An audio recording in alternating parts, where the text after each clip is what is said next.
And now let's take a breather from the conversation and reflections on Democracy Day addressed by Mr. President. Now look at other issues that affect you as well. Your building, your construction. What are the things that go into it? How do we, end building collapses? And what should you know about that foreman that you have employed at site and what he's doing when you're not there? And to help us make sense of that, we have joining us this morning an engineer and real estate developer. He is Mr. Ibrahim Folajomi. Good morning. Thank you so much for joining us on the program. Thank you very much. Good morning. So it's an interesting intervention that you have provided as far as construction is concerned. Is a departure from what we have been seeing. First of all, I'd like to ask how you found that niche, so to speak. I studied quantity surveying in University of Lagos, and I realized that we are seriously underrated and misunderstood in the industry. And the average person thinks the engineer, so to speak, is out to scam them. Meanwhile, a lot of times they employ quacks, they employ the wrong people, they employ the... Basically, there is a mismatch between the professionals and those that need the professionals. So my family as well have been victims of, bad developers, shady developers, bad quacks in general. So I decided to come out and be the voice of the professionals and bring some reason to the industry. So how do you know the professionals from the quacks? Because that's a problem when any individual wants to begin a construction. They want to build their house. Eventually, they've gathered all the funds together. So where do you go such that you're sure of who you're employing? Every single professional in the industry has a regulatory body. For the structural engineers, we have N8m. For the quantity surveyors, we have NIQS. For the architects, we have ACON and NIA. So if you want to find a professional, that is the first place to go. I'll go as far as saying, go ahead to see their registration to be sure that they've actually gone through this training and they've been certified by the agency. That way you are sure that you are not falling in the hands of quacks. On the other hand, ask for portfolio, ask for references, let them show you what they've done. And that way you are sure 100% that what you are getting is good value for money. So let's talk about building 101. That's the way I want to call it, building 101. So where should the person start from? Let's use some case scenario here. The state of the economy is quite biting, and it looks like people are farther away, not even thinking of building anymore because they feel like I don't have the funds to do this. So if you were to advise somebody whose salary is say 500,000 naira, and he wants to build, practical scenario. Or salary earners can build? They can. So maybe you start the average two-bedroom apartment, two-bedroom bungalow will be north of 8 million naira, no matter how hard you try.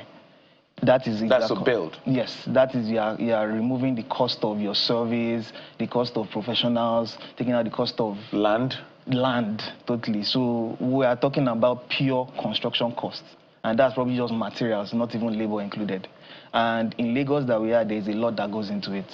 For example, when you buy a land, you have to register your survey, you have to register your interest with the government, you understand, you get your C of O. That has already shot you out maybe 2-3 million naira already. So then you go into construction. You take that survey, you give it to your architect, they do designs for you. Once the architect is done, they give it to the structural engineer, he does his designs for you. Then he gives it to the mechanical and electrical engineers, they work, then they all coordinate together and all agree on how this building is going to move forward. Then you take that drawing and you take it to the approval office. In Lagos, it's Lagos State Fiscal Planning and Permit Authority. You give it to them, they give you an assessment. They check the drawing to make sure that it tallies with the grounded laws in Lagos State to make sure that your building is not going to be a nuisance, to the environment at large. Then they charge you for it. If we are talking about a 250 square meter bungalow in a 500 square meter plot, which is the 50 by 100 plot that we are familiar with, which is feet. That's about 450 square meters. It will cost you around 400,000 to 800,000 to get your approvals out. Now, once you are out of the way, then you move to the Lagos State Building Control. Those ones are the ones that are going to certify that what that has been approved by fiscal planning is what you are going to build. You are going to get your authorization from them. Lucky for you, you've already paid for it when you were paying for the planning assessment. Then you go to the Safety Commission, register with them. You go to Lagos State Waste Management, the Construction, Disaster and Demolition Waste section. You register with them. There's a lot. Yes, you go to your local office. That's your LCDA. You register with them. I think that's what comes to top of mind. Then you move to site. You tender. You take your bill. Sorry, you take your drawing. You give it to a quantity surveyor, they give you a cost. That cost helps you, guides you in order to know this is how much it will cost to build your house.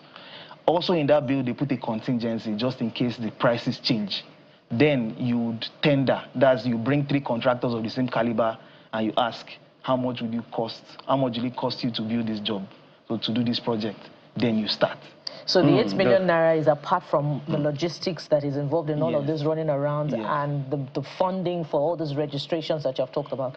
Let's not discourage those who are earning 500,000 naira per month right now. But let's appreciate some of what you do by taking a break to see the content that Mr. Folajomi provides, and then we'll be right back.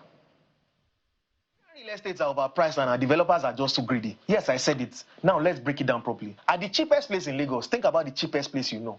Let's say a plot of land there costs 100K, but it's total bush. The only way you can see the land is by a drone because no road leads to that place. Government is not ready to allocate funds to turn it into a town for whatever reason, despite the drastic shortage in housing in Lagos. Even Fort Mainland Bridge, you don't wait since. Now a developer decides to create an estate in that swamp to provide affordable land because landowners in the next town over, they've generally become greedy and they are calling ridiculous prices for their land just because they were privileged to buy the land 20 to 30 years ago. And unlike many other dubious developers, they want to sell the type of land that won't be repossessed by the government, won't flood, and is actually accessible by the buyers. But before they can sell, they have to pay the government for documentation, survey, title. They have to clear the land because bush no be estate. They have to create roads and drainage because without them, it's a glorified swamp, as I mentioned before. Do you know how expensive road creation is? They have to install electric poles, wiring, transformers.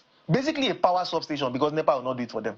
Sandfill the land because Lagos soil is generally below sea level. By the time this is done, the cost has jumped from 100K per plot to 10 million.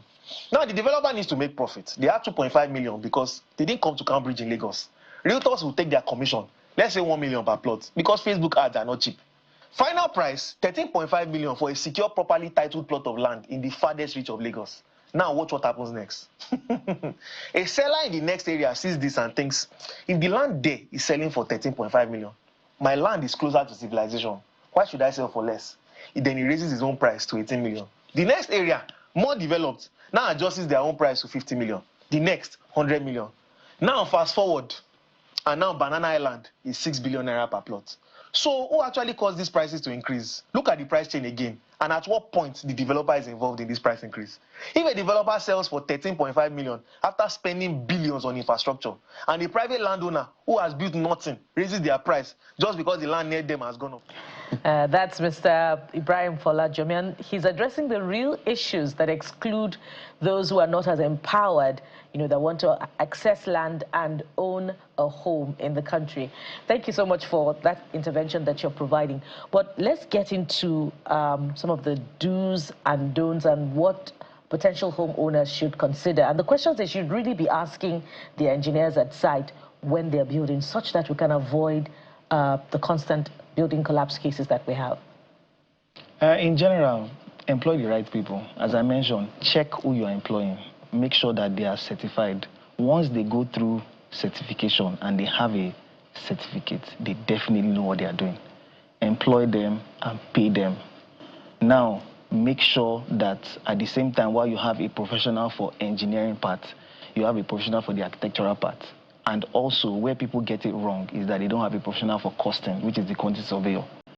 They give you a cost up front. Sometimes we do not employ a quantity surveyor. And when we do, when they give us a cost, we do not believe them. I did a video the other day talking about the cost of a 12 units of apartment, and I said it was costing 1.6 billion. And people were like, no, it cannot cost that much. A certified quantity surveyor got that cost based on market rate, and that is what it costs.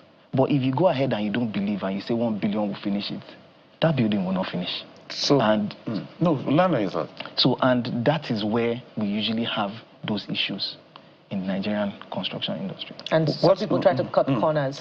Yes. So let's talk about the POP issues. Yeah. I'm sure you saw the videos. Yes. Why are POPs collapsing? Bad workmanship. I won't speak to the part of the client, I'll speak to the part of the artisans doing the work. A lot of times, artisan schools, people go there and they don't finish. They come out and they claim they know what they are doing. You don't employ them based on maybe past experience and things like that, and you just take them. At the end of the day, you're having issues. If a ceiling is supposed to be designed a certain way, and is supposed to be hung on the wall, on the soffit of the slab, what we call decking, you understand? If it is done that exact way, you won't have problems. I'll give you an example. There is a particular steel wire that you are supposed to attach to the nail that you nail into the structural ceiling before you then attach it to what the POP will be. Some people use binding wire. Binding wire, not just binding wire, low quality binding wire. Definitely when you rust it, it's going to cut. Another issue is water. The structural ceiling above is leaking. You do not know. The POP is taking in the water, getting heavier and heavier. At the end of the day, it collapses. But the past 2 videos I've seen, if you watch those videos carefully, the POP held.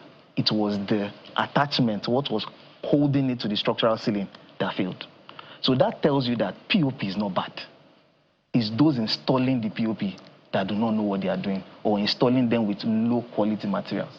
So if you want to do the work right, look for those that know what they are doing and do not rule out supervision. So that suggests to me that either it's falling POP or it's building collapse. There seems to be a lot of quacks in the industry. Yes. And that speaks to regulation. Yeah. Either it's from the government or from the Association of Professionals of Engineers. How do we address that particular challenge? Lagos State Building Control Agency was set up by Governor Fashola, and between that time and now, we've drastically reduced the number of collapses. But I would go as far as saying that they are severely understaffed compared to the amount of buildings coming up in Lagos. So they usually are not everywhere. And the guys that usually do this quackery, they are not dumb, they are smart. Sometimes they walk through the night, sometimes they present something different. For example, there's an agency called Lagos State Material Testing Lab. They are supposed to take your samples and test them. Those samples are supposed to be drawn from the batch of concrete you are making. Some would not use that batch. They will use a special batch that is well done, and they send that in for confirmation. Whereas what they're actually building is not of good quality. Wow. So there is reinforcement steel of 1.3 million per ton, and there's also the one of 890,000. Guess the one that fails buildings is the cheaper one. There's a reason why the one that is more expensive is expensive. For example, you have an issue of a 16mm rod. You are holding it in your hand, you put a caliper to measure, and you're getting 12.8. Definitely, the engineering calculations for 16mm will never apply for 12.8. So why is the cheaper one in the market in the first place if it fails? That's another... Before you answer that question, there's something we need to show you so you can speak to it. We just have about a minute. The POP, this one, what do you think happened here? We're going to roll it again. I hope you saw this. Yes. So check it out. It goes dumb. What happened? As you can see, the POP ceiling itself held in place. It fell as a whole. Okay. So meaning that the attachment was what? Holding it to the structural ceiling is what failed. Most likely binding wire instead of solid steel wires to hold them. Most likely chandeliers that were hung on them were not planned initially, because if the chandelier was hung to the structural ceiling, the POP should fall through it, not with it. So definitely the chandelier was hung on it. I don't know how heavy, but it's simple to say it failed from the attachment, not the POP.